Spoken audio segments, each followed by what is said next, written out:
Romanos capítulo 12, verso número 2. Ahí está. Dice la escritura: no os conforméis a este siglo, sino transformaos por medio de la renovación de vuestro entendimiento, para que comprobéis cuál sea la buena voluntad de Dios, agradable y perfecta. Siéntense, hermanos, tengan la bondad.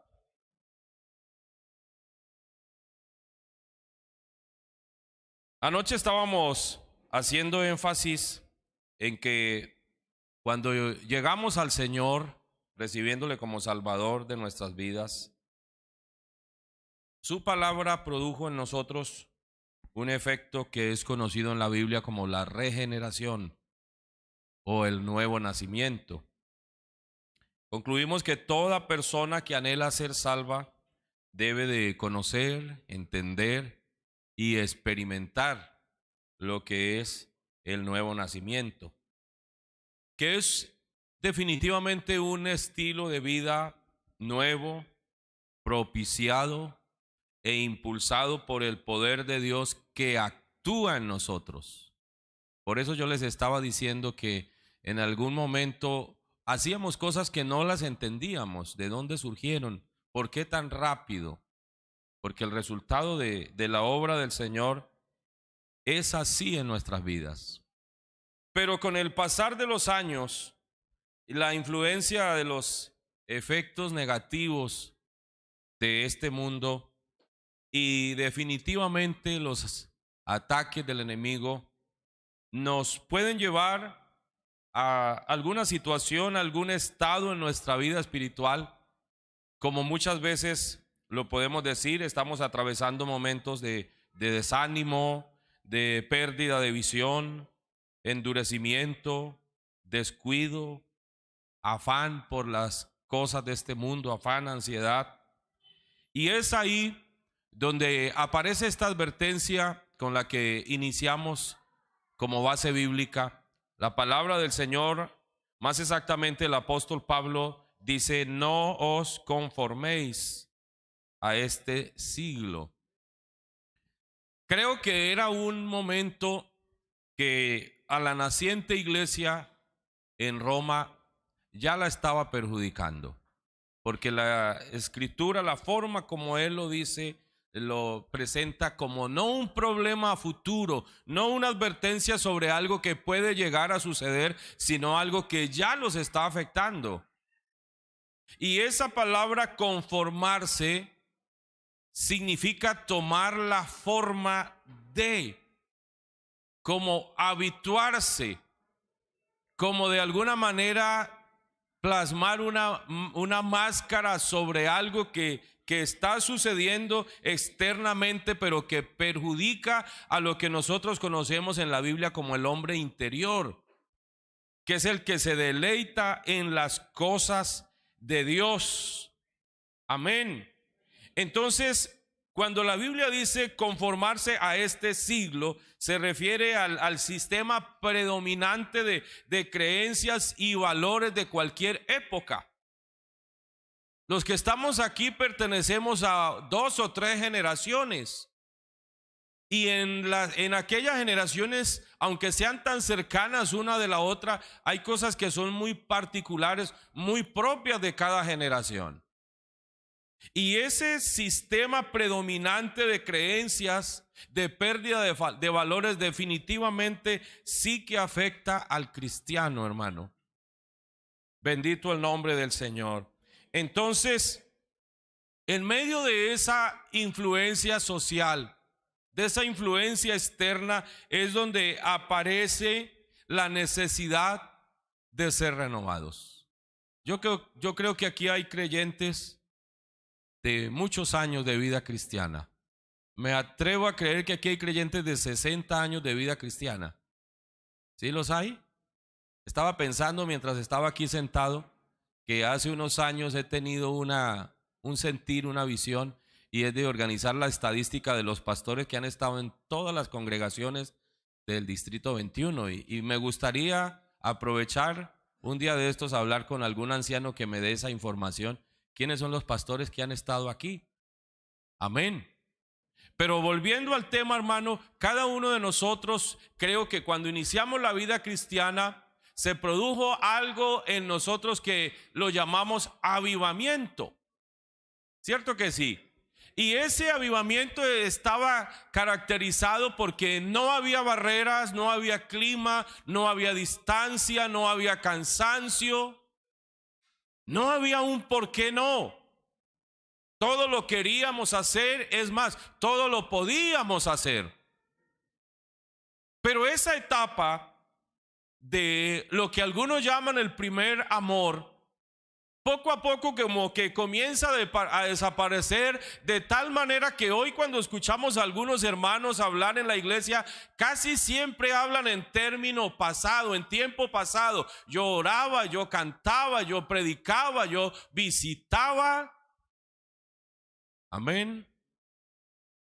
Bendito el nombre del Señor. Y se miran algunas cosas, expresiones con un añoro. Pero la palabra del Señor dice que Jesucristo es el mismo ayer, hoy y por los siglos.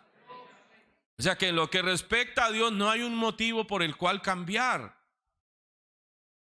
No hay un motivo por el cual conformarnos. Bendito el nombre del Señor. Y todas esas cosas que definitivamente hacen peso en nuestras vidas son aquellas que nosotros tenemos que combatir para no detenernos, para no estancarnos. Antes, por el contrario, todas esas experiencias nos tienen que llevar a un crecimiento espiritual. Bendito el nombre del Señor. Aunque casi todos los hijos de Dios pasamos por esas etapas, nunca lo podemos llegar a considerar como algo natural. Ustedes miran la carta a los Hebreos, capítulo número 12, dice que teniendo en derredor nuestro tan grande nube de testigos, y esos testigos que está mencionando el apóstol escritor de la carta a los Hebreos son los que están en el capítulo anterior, porque lo que pasa es que la Biblia originalmente no fue dividida en capítulos y versículos. Eso fue algo muy posterior a las escrituras. Y esa nube de testigos, testigo es alguien que está en la capacidad de decir, es cierto, yo lo viví, yo lo experimenté. Y hay una lista en el capítulo 11 de hombres de Dios que si ustedes miran se consideran hombres de fe. ¿Sabe por qué?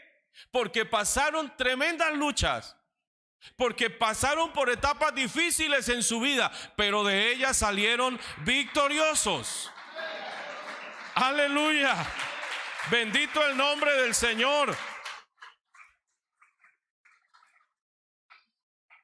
Y permítame decirles, hermanos, que eso solamente se puede mantener por medio de algo que llama la Biblia la renovación espiritual. Gloria a Dios. Cuando Pablo el apóstol habla de sus luchas como hombre de Dios en su vida cristiana propia, en su devoción, habla de muchos peligros que tuvo que atravesar, de pruebas, de situaciones adversas, y él habla de unos peligros, los llama así peligros de los de afuera, que pudiéramos fácilmente identificarlos como persecuciones, como influencias, como pruebas, tentaciones, tal vez hasta presión de grupo. Pero también se refiere reglones seguidos, peligros con los de adentro. Y cuando él habla de los de adentro se está refiriendo a los hermanos en la fe. Porque desafortunadamente en algunos momentos de la vida nosotros nos convertimos como instrumentos de prueba para otras personas. Amén. Y a él se puede estar refiriendo a traiciones, a decepciones, a manifestaciones de egoísmo que se pueden presentar, a conflictos que definitivamente lo llevan a uno a menguar. Y nada más equivocado que cuando una persona está pasando por momentos difíciles ausentarse del culto, porque eso es algo que suele suceder. Y cuando uno como pastor va a visitar a una persona que se está ausentando de los cultos, casi siempre la respuesta es esa: no, pastor, es que tengo problemas. ¿Y ustedes sí creen que los problemas se resuelven ausentándose del culto? Es cuando más debemos estar aquí. Bendito el nombre del Señor, porque les voy a decir una cosa, hermano: el antídoto para el conformismo es la renovación espiritual. Y la renovación espiritual no se consigue sino en la presencia de Dios. Aleluya. Gloria a Dios.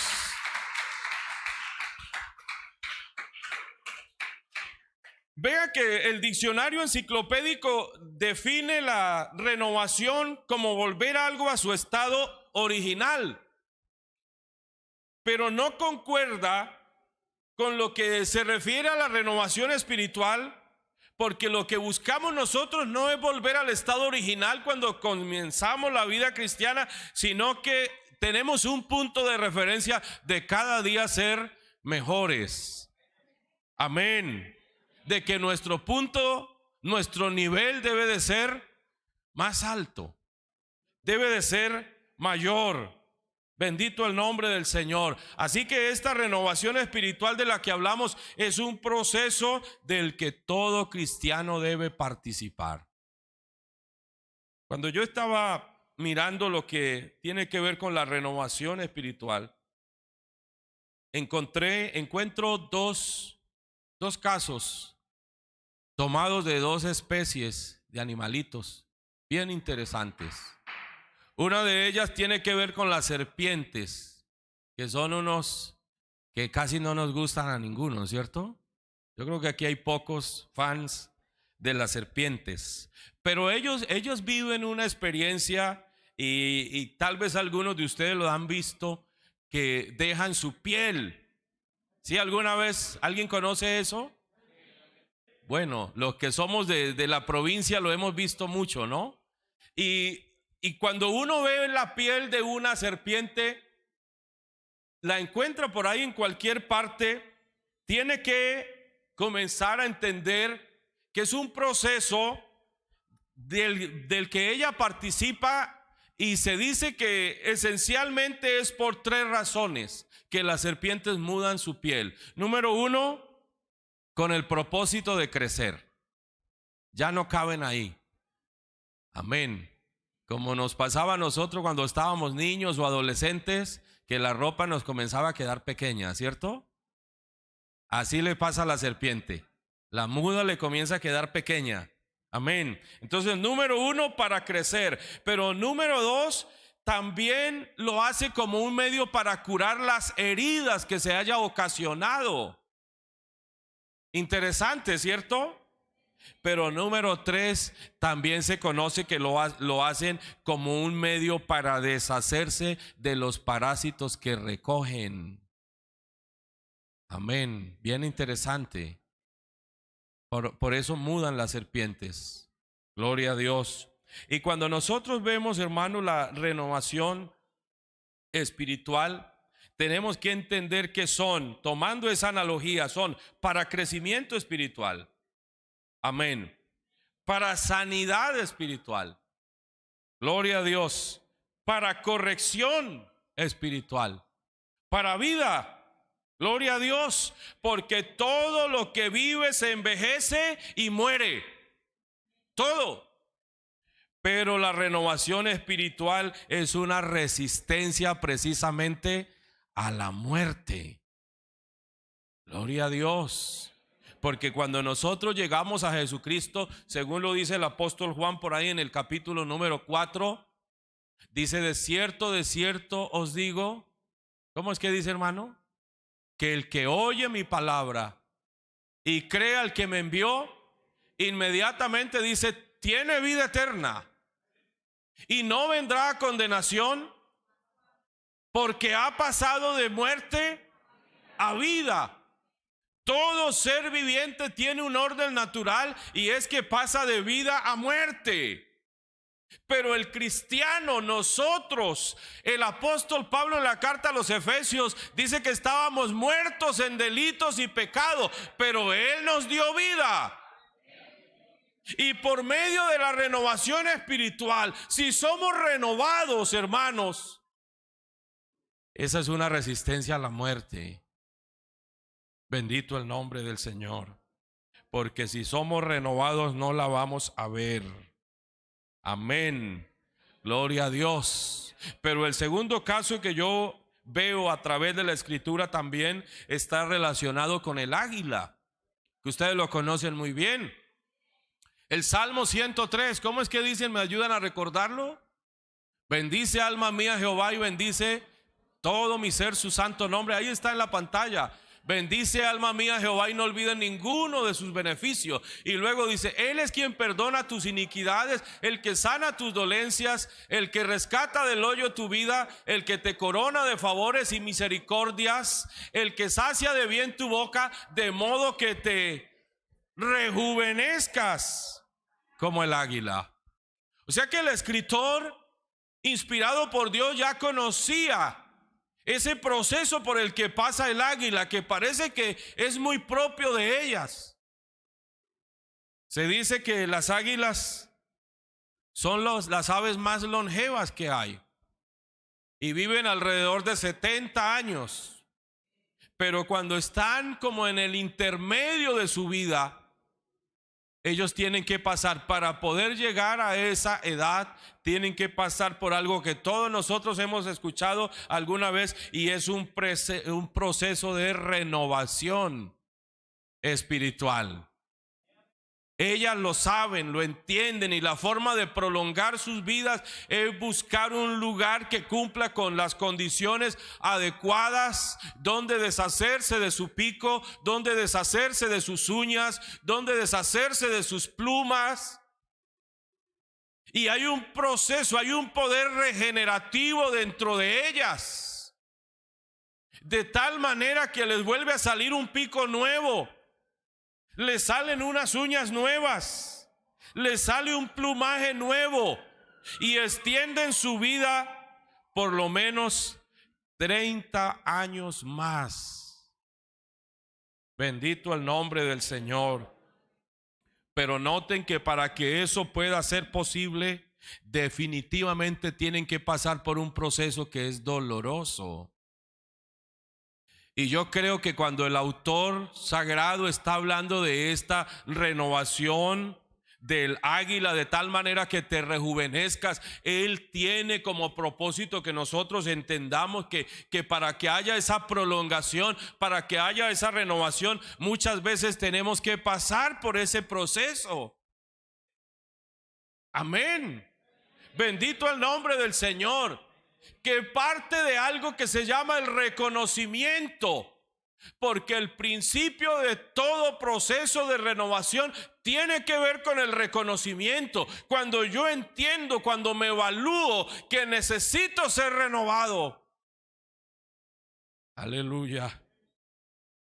Yo estuve en una iglesia, hermanos, hace muchos años, o bueno, no tantos, para que no me crean tan viejo, ¿cierto? Estuve en una iglesia donde predicaba el lunes, el miércoles y el viernes en el culto en el campo. El martes, el jueves, y si me descuidaba, el sábado en el culto local, y el domingo en la escuela dominical. Y así era un ritmo permanente. Y llegué en un momento que a mí yo ya no encontraba qué predicar. No tenía colaboradores. Le decía a mi esposa con frecuencia que me ayudara. Y yo llegaba a la presencia de Dios. Recuerdo que para esos días un amigo me prestó un libro donde están 1000 bosquejos de Samuel Vila. Y yo dije, aquí está la solución para mi sequedad.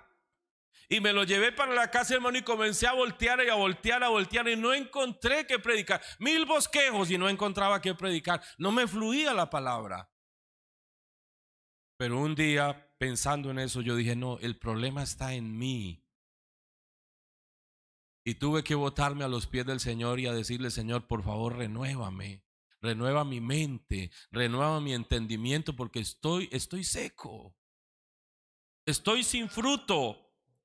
Y si ustedes van al Salmo 51, es la expresión de la experiencia de un hombre llamado David. que tiene que ser renovado porque ha pecado. La influencia del pecado, de lo externo llegó a su vida y ahora él mismo se describe como un hombre que está seco, que está sin fruto. El temor lo tiene, el conocimiento lo tiene, la experiencia lo tiene, pero no tiene ese principio renovador dentro de su vida. Y él comienza a pedirle al Señor que lo renueve. Bendito el nombre del Señor. Y ese proceso, miren que aunque la influencia del Espíritu de Dios no es tan amplia en el Antiguo Testamento, pero él le pide al Señor que le vuelva el gozo de la salvación. Vuelve tu espíritu. Amén. Por eso es tan importante, hermano, el número uno, que nosotros identifiquemos en qué momento de la vida necesitamos ser renovados. Porque puede ser que lo estemos necesitando y no lo entendamos de esa manera. Bendito el nombre del Señor. Pero yo les estaba diciendo, hermanos, que cuando el águila identifica ese momento, ella crea el ambiente y pasa por ese proceso. Bendito el nombre del Señor. Entonces, hermano, cuando nosotros somos renovados, entendemos que las cosas que nos suceden no fueron accidente, sino que fueron medios para crecer, para avanzar. A mí me gustan mucho las palabras de José, el hijo de Jacob. Ustedes recuerdan todo lo que tuvo que vivir ese muchacho en su inocencia, porque él hizo las cosas bien. Fue un muchacho ejemplar, pero terminó preso, acusado de violación, esclavo. Amén. Ustedes se imaginan cómo en las noches la soledad de este hombre que había intentado hacer las cosas bien, pero siempre confiando, siempre creyendo en que Dios es justo para restituirlo. Pero pasados algunos años, después de su experiencia de ser gobernador en Egipto, las palabras que me gustan de él es que cuando él se declara a sus hermanos: soy José, vuestro hermano. ¿Sabe qué dice José? Que había sido el Señor el que lo había llevado a Egipto. Amén. Y los hermanos creían que eran ellos. Y en ese reconocimiento está la madurez de un hombre que entiende que cuando nosotros somos renovados, entonces aprendemos a entender cuál es la voluntad de Dios, porque el texto lo dice: renovados por medio de la renovación de vuestro entendimiento, para que comprendamos cuál sea la buena voluntad de Dios, que es agradable y que es perfecta. Esas heridas que muchas veces nos ocasiona el mundo, que nos ocasionamos en el ejercicio de la vida cristiana, esas heridas tienen propósitos, hermano. Esas luchas tienen propósitos. Esos estados de sequedad tienen propósito. Y Él está detrás de ello, hermano. Lo está permitiendo, porque Él lo pudiera evitar. Amén. Pero cuando lo permite es porque tiene propósitos. Y ustedes pueden notar tanto en la Biblia como en la historia biográfica de muchos hombres de Dios, cuando viene la adversidad, normalmente uno reacciona diciendo ¿por qué a mí? ¿Por qué me tiene que pasar esto?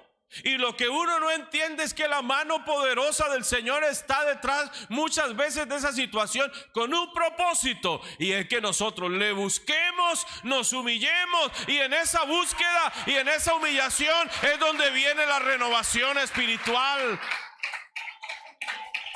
Aleluya.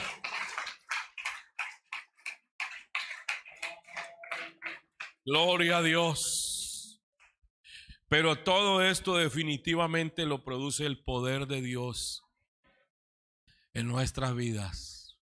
Porque aquí no se trata de sufrir por sufrir. No. Aquí no se trata de pasar, ni siquiera de pasar por momentos difíciles. Yo creo que si el Señor nos pusiera a escoger, nosotros siempre le diríamos, yo no quiero pasar por ese momento. Pero es posible que Él nos esté diciendo, pero lo necesitas.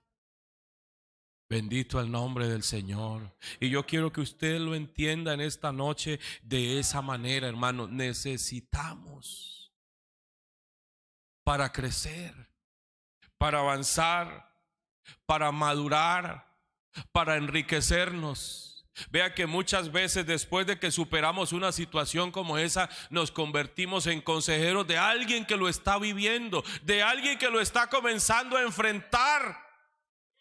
Y es donde viene la palabra de ánimo, la palabra de consuelo. Bendito el nombre del Señor. Yo luché mucho tiempo, hermano, por entender por qué a los hijos de Dios les sucedían adversidades. Y siempre, hermano, fui muy fanático de la carta a los Hebreos por muchos años.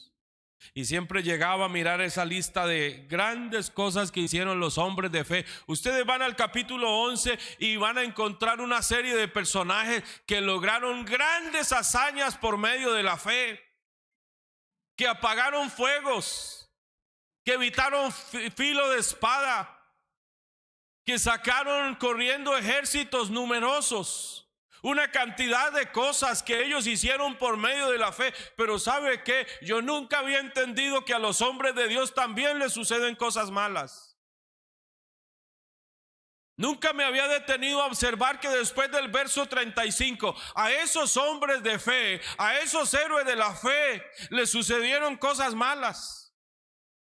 Y ahí ustedes lo van a encontrar, que fueron aserrados, apedreados, perseguidos, anduvieron errantes de un lado para otro. ¿Y quiénes eran? Hombres de fe. Bendito el nombre del Señor. Pero no desistieron, pero no volvieron atrás, pero no dejaron al Señor. Yo soy de los que creo que una persona puede tener muchos motivos, pero jamás tendrá una razón para volver atrás. Jamás. Porque en medio, hermano, en medio de la adversidad es donde la gloria de Dios se hace más patente. Aleluya.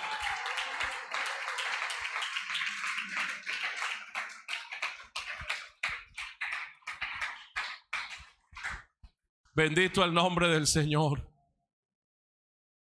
A mí me sucedió algo cuando yo estaba iniciando el ministerio.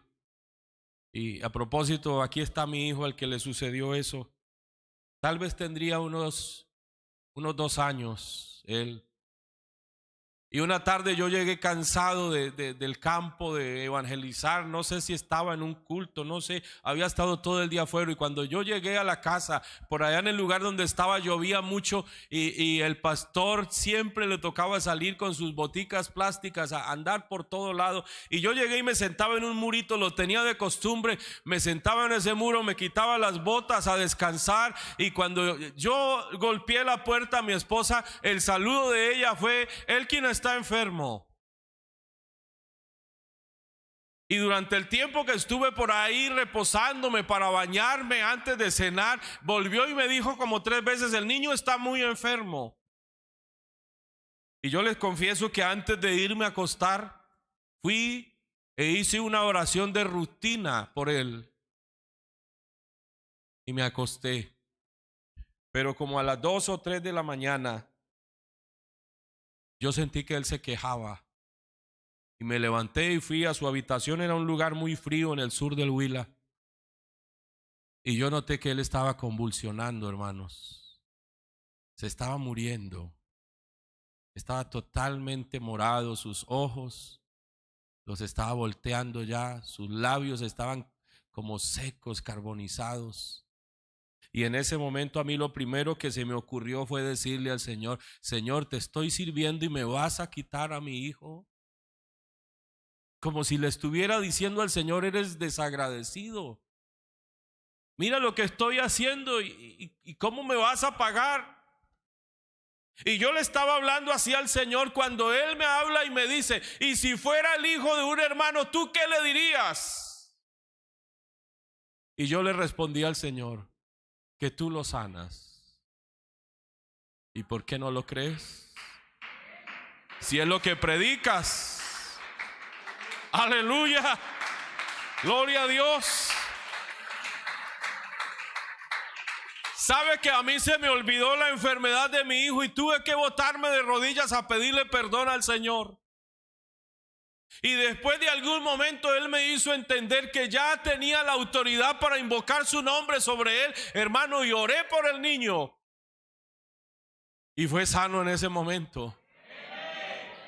Porque uno necesita pasar por momentos así, ¿sabe para qué? Para entender la proporción de la gloria de Dios, de la misericordia de Él, de los proyectos que Él tiene para con uno.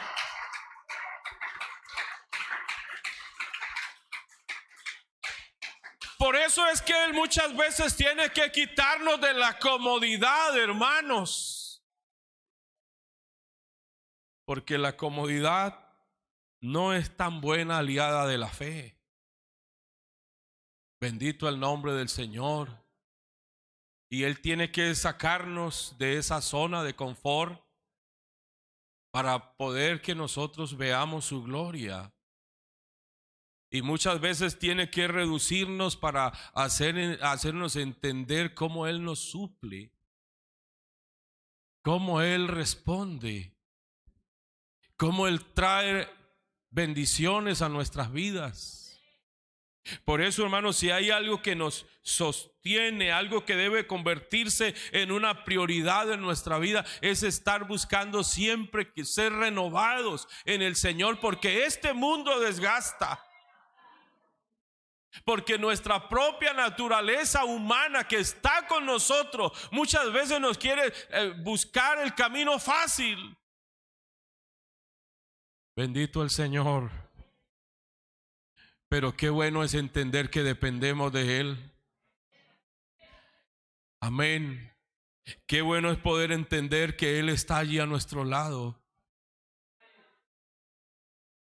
Que dentro de sus planes no está el dejarnos perecer en el desierto, sino llevarnos a su tierra prometida, que es la vida eterna. Bendito el nombre del Señor. Pero para eso tenemos que pasar por esas etapas y crecer. Y es posible que después vengan cosas mayores, diferentes, más difíciles, pero tenemos al Dios nuestro que nos ayuda. Y ese crecimiento en la fe nos va a permitir enfrentarlo y esperar en Él. Bendito el nombre del Señor. Hermanos, tú y yo necesitamos ser renovados continuamente, porque necesitamos crecer, porque necesitamos sanar, porque necesitamos madurar, porque necesitamos extendernos. Yo no sé si aquí en esta noche haya alguien, algún hermano que sienta que ha estado pasando por un tiempo de estancamiento, porque lo vivimos. Amén. Que hace mucho tiempo que no sucede algo extraordinario en su vida, pues prepara tu corazón, porque Él lo trae. Hermano, y en el propósito suyo de salvarnos puede ser, porque la Biblia no descarta, antes lo enseña, que Él trae prueba a nuestra vida. No trae tentación, porque Él no tienta a nadie, ni puede ser tentado por el mal, pero Él sí trae pruebas. Cierra sus cielos en determinado momento. Amén. Pero con el objetivo de que multipliquemos la oración, que multipliquemos la búsqueda, que nos humillemos. ¿Sabe por qué? Porque un cristiano humillado es un cristiano poderoso. Y lo maravilloso de todo es siempre entender que es Él el que está allí. Tenemos que renovarnos, hermano, porque donde hay vida hay movimiento. Y recuerden, hermanos, que Él es vivificador. Amén. Que Él es quien da vida y vida en abundancia. Yo quiero invitarles en este momento a estar de pies, hermano, e invitarles más que a estar de pies, a estar un momento en la presencia de Dios. Porque esto de la renovación definitivamente no es un asunto exterior. Por más que uno quiera que alguien se renueve, no va a ser posible.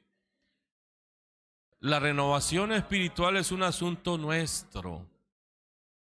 Es un asunto suyo con el Señor. Amén. Pero si hay algo maravilloso es crecer, es ser renovado. Porque cuando somos renovados nos levantamos con una determinación, con una visión, con unas fuerzas nuevas. ¿Qué tal si en esta noche le decimos al Señor: Señor, es por tu voluntad que estamos aquí? Vamos a orar, hermanos. Aquí seguimos en tus caminos. Y sí, hemos pasado luchas, pero tú te has encargado, Señor, de darnos la victoria. Yo quiero en esta noche presentarte a alguien que necesite ser renovado, que entienda la necesidad que tiene, Señor, y que hoy mismo comience a tocar tu misericordia, a llegar a tus pies, reconociendo su necesidad y tu poder para transformar vidas. Extiende tu mano poderosa, Señor, y actúa en nosotros, porque lo necesitamos.